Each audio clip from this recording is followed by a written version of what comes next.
అంశం నిర్లక్ష్యం అనే అంశాన్ని గురించి మనం ధ్యానిస్తూ ఉన్నాం. బైబిల్ గ్రంథంలో మరి కొన్ని సత్యాలు ఈ ఉదయకాలం మీ గమనానికి తీసుకుని వచ్చి నా ఈ మాటలు ముగించాలని ఇష్టపడుతున్నా.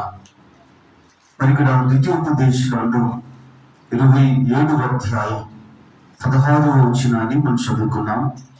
తన తండ్రినైనను తన తల్లినైనను నిర్లక్ష్యము చేయువాడు శాపగ్రస్తుడని చెప్పగా ప్రజలందరూ ఆమేన్ అనవలెను.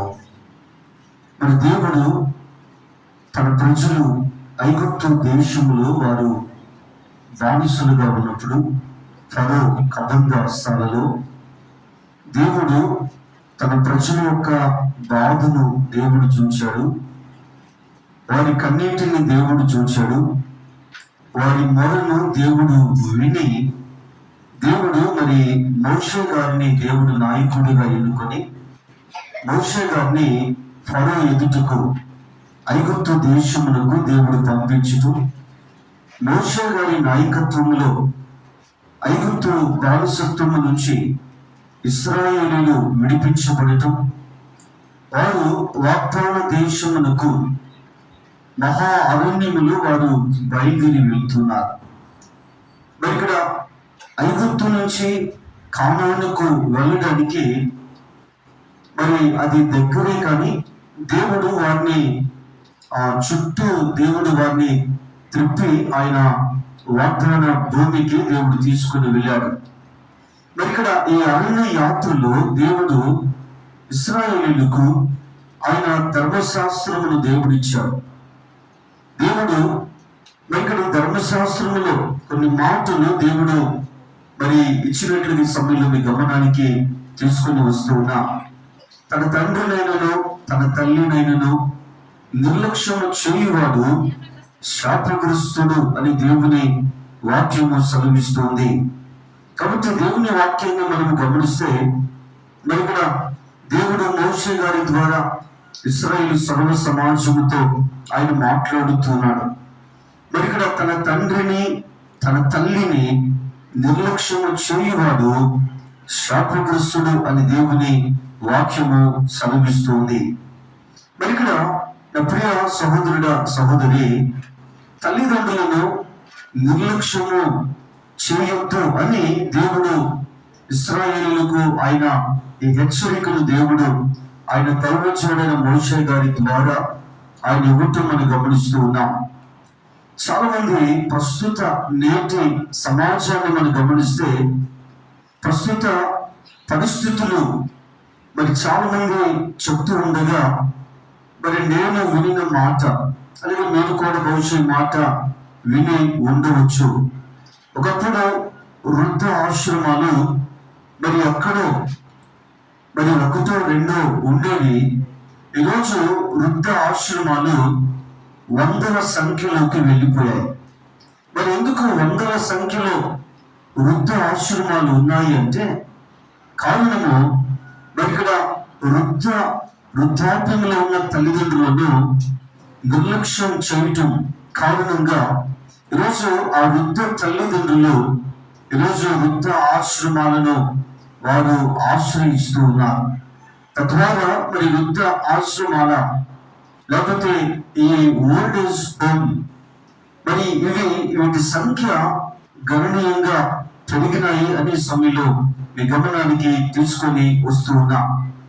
ఎవరైతే మరి తల్లిదండ్రులను నిర్లక్ష్యం చేస్తూ ఉన్నారో వారి నిర్లక్ష్యానికి కారణము ఏంటి అని ఒకసారి గమనిస్తే వారి తల్లిదండ్రుల యొక్క బాధ్యతను తీసుకుంటూ వారి తల్లిదండ్రుల యొక్క బాగోగులు చూడటానికి మరి ఆ బిడ్డలకు వారు భారముగా ఉన్నారు. మరి ఇక్కడ భారముగా ఉన్నారు కాబట్టి ఆ భారాన్ని తగ్గించుకోవటానికి తల్లిదండ్రులను ఇంటి నుంచి వారు బయటికి నెట్టివేస్తూ ఉన్నారు. ఈ నెట్టివేయబడిన తల్లిదండ్రులు మరి ఇక్కడ మరి ఎవరు చాలు తీసేవారు లేక మరి వృద్ధ ఆశ్రమాలకు వెళుతున్నారు. కొంతమంది ఫుట్పాత్ మీద వారి జీవనాన్ని సాగిస్తున్నారు. ఎండకు అక్కడే, వర్షానికి అక్కడే తడుస్తూ మరి ఇక్కడ అక్కడే వారి జీవనం. మరి ఇక్కడ 3 పూట్ల వారు తింటున్నారో లేదో తెలియదు. బహుశా కొంతమంది ఒక పూట మరి భోజనం కూడా వారికి దొరకటం చాలా కష్టతరముగా ఉందేమో. మరి అలాంటి దుర్భరమైన జీవితాన్ని ఈరోజు కొంతమంది బిడ్డలు కలిగి ఉన్న తల్లిదండ్రులు వారు బ్రతుకుతూ ఉన్నారు నేటి సమాజంలో.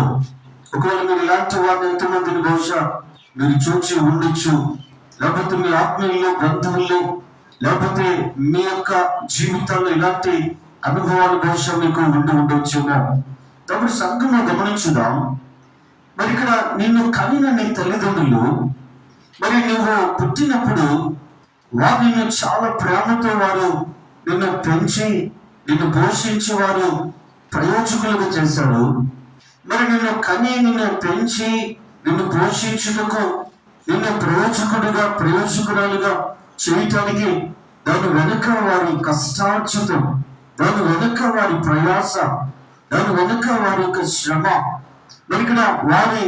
మరిక్కడ కందలు కదా, వారి శ్రమ ఎండనక రేయనక వారు పనిచేసి మరిక్కడ వారి శరీర బలమును వారు ఖర్చు చేసి వారు నిన్ను పోషించి నిన్ను పెద్ద చేసి నిన్ను ప్రయోజకులుగా చేశాడు. ఒకవేళ నిన్ను పెంచే క్రమంలో, మరి నిన్ను పోషించే క్రమంలో, నిన్ను చదివించే క్రమంలో కొన్నిసార్లు వారికి చాలా భారముగా ఉంది.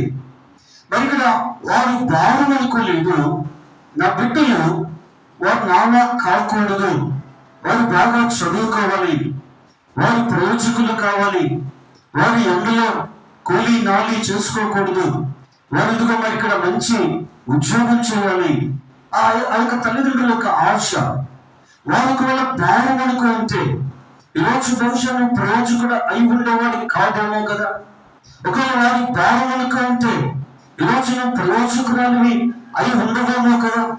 ఒకవేళ నువ్వు కూడా ఎక్కడో మరి ఒక చిన్న పని చేసుకుంటా, లేకపోతే కూలో నాలో చేసుకుంటా ఈరోజు నువ్వు బ్రతకలేక, నీ కుటుంబాన్ని బ్రతికించుకోలేక కష్టమైన జీవనాన్ని ఒకవేళ నువ్వు సాగించి ఉండేవాడువేమో. ఈరోజు ఒక మంచి స్థితిలో నువ్వు ఉన్నావంటే, ఈరోజు నువ్వు నీ కాళ్ళ మీద నిలబడి నీ కుటుంబాన్ని పోషించుకోగలుగుతున్నావంటే దీని వెనుక నీ తల్లిదండ్రుల యొక్క ప్రార్థన ఉంది, నీ తల్లిదండ్రుల యొక్క బాధ్యత ఉంది. నీ తల్లిదండ్రులు నీ భారాన్ని వారి భుజాల మీదకి ఎత్తుకున్నారు. ఆ భారాన్ని భరిస్తున్నప్పుడు కొన్నిసార్లు వారికి బహుశా తిండుకోవడం లేదన్నా, నీ కడుపు 3 పూట్ల నీ కడుపు నింపటానికి వారి కడుపు ఎదుగో మార్చుకున్నారేమో. వారు మంచి నీళ్లు త్రాగి ఎదుగో నీకు మంచి భోజనాన్ని పెట్టి నిన్ను పోషించి వారి చదువులకయ్యే ఖర్చు.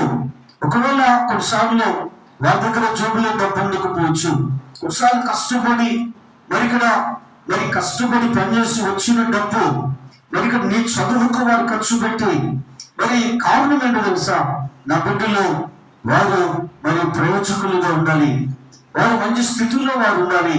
ఆ తల్లిదండ్రుల యొక్క మరి ఆ అభిలాష. అప్పుడు సంఘంలో గమనించుదాం. ఒకప్పుడు వారిని భారం అనుకోలేదు, కానీ ఈరోజున మరి ఇక్కడ మంచి ఉద్యోగం, మంచి జీవితం, మంచి వ్యాపారం, మంచి ఏదో ఒక చేతుల కష్టార్జితం పనిను కలిగి ఉన్నావు, చక్కగా సంపాదిస్తూ ఉన్నావు.